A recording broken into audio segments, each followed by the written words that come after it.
made a point earlier, Rowdy. We're discussing this race that will be fascinating when Sony gets there. Is that Liesl Jones, who's been that's been the great rivalry, will not be the rivalry in London. Yeah, she didn't even make her Olympic team at the Australian trials, which was held earlier this year.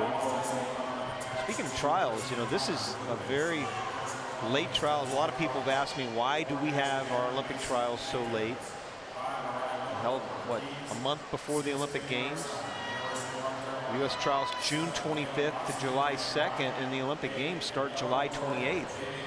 So less than 4 weeks later, the games start. Is that any different than it was when you were swimming, for example? No, no, it's the same. So it's the same pattern. Okay. We have experimented. I think back in '92, we had our Olympic trials in March, like they do in Australia and a couple other countries. But I think we've had more success having the trials closer to the games. Would the thinking in any part be we want the swimmers who are swimming at their best the closest to the actual games? That's exactly right. Is that it? That's the epitome of why I think we have our trials so close. And I think the very best swimmers, the cream, will rise to the top at the trials and do that same thing 3 or 4 weeks later. We've had such success. The United States has been the best swimming country in the world. The last time the Americans, quote unquote, lost the Olympic Games in medal count and point scoring, whatever you want to say, gold medals, was back in 1956. Right. Well, having the trials this close has not hurt them in the past. And anybody who's with us understands this sort of concept. I know in another Olympic sport where the trials were held a little bit more in advance of the games a few years back, they actually went and did basically a recertification. Yeah.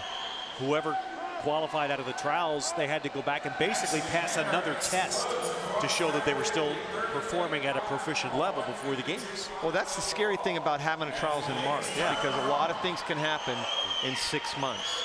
Injury, sickness, and usually, you know, that having it this close will certainly help.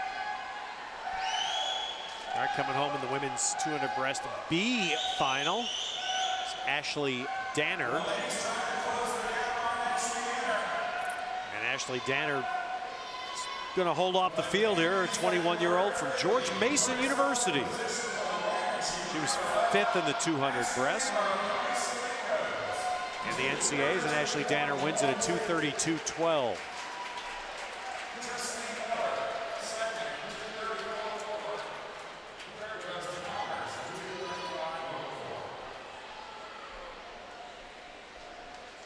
Justine Mueller took 2nd, and Kristen Connors 3rd in the B final.